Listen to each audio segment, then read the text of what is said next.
Hello, Frontstretch family. My name is Chase Folsom. I'm here with Mark Kristl, and we are at Nashville Fairgrounds Speedway following the conclusion of the 40th annual All-American 400.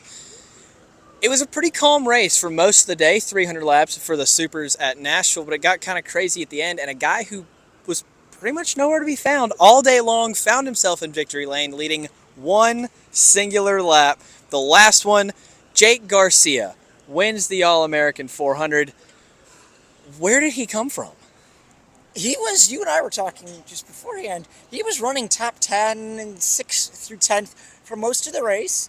I think I even texted you earlier in the race saying Jake Garcia is a Truck Series driver. If he finishes top 10, maybe he's worthwhile. And then he wins the race. In many ways, it's a race of endurance, right? It's 300 laps.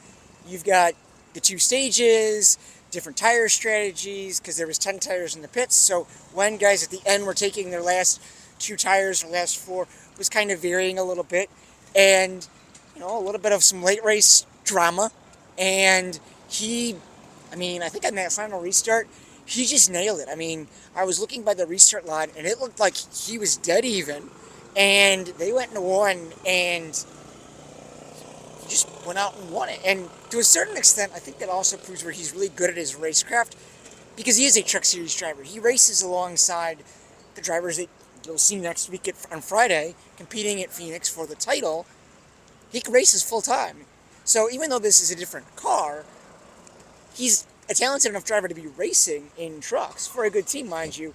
So congrats to him. Yeah, he came out of nowhere, but it takes a lot of talent to win this race. Absolutely, and he did put on tires late in the race, and that kind of attributed to him having a little bit more grip on that final restart than Gio Ruggiero, who was outside him. We'll get back to Gio in a second. It was Casey Roderick who came home second. It looked like he had a shot for the win on the last lap. He made a big dive into turn 3. Unfortunately, came up short. What did Casey say to you post-race? That might have been the hardest fought second place finish he's ever had.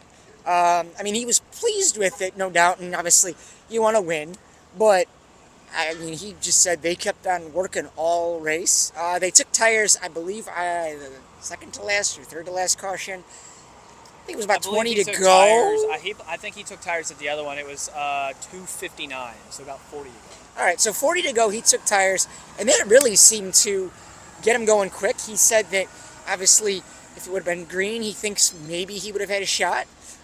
He actually said that probably Jake Garcia was the only person who had better tires than him.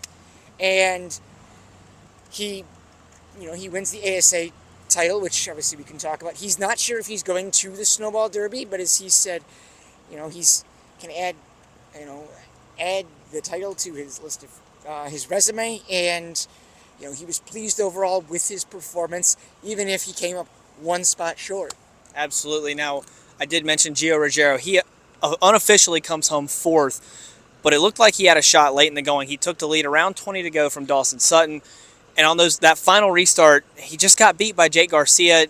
He said in his post-race interview that he felt like Casey had him lifted off the ground a little bit, so he was pretty mad with Casey Roderick post-race, showed his displeasure, and then also mentioned that there was a couple yellows as he was coming to take the checkered, one of them involving his teammate Albert Francis and who turned Connor Okresic into Derek Thorne. Big wreck on the front straightaway. He said, "My teammate Albert Francis wrecked running for last." Wasn't quite last, but I understand. About 8th or 9th place. I understand the frustration when a teammate causes an accident coming to the checkers. We did mention Dawson Sutton. He looked like he had the best car all day, and then it just kind of went away from him.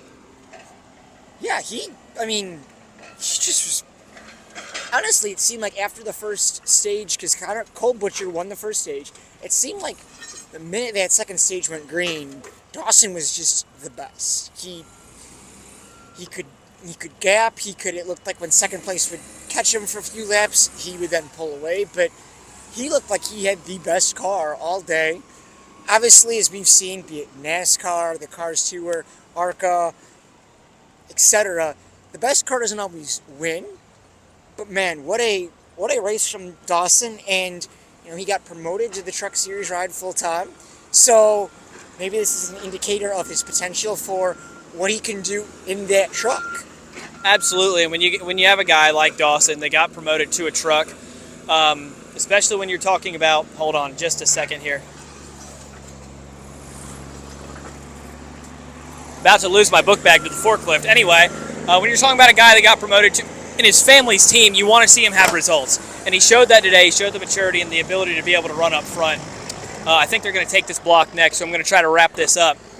Any other notables you want to talk about, Mark?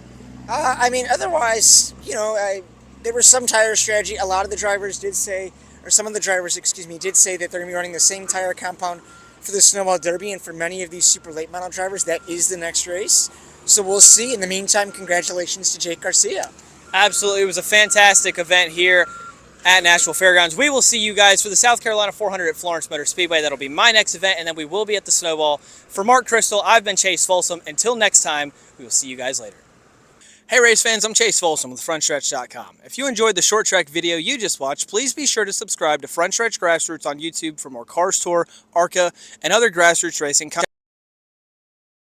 Check out Frontstretch.com for all your racing needs.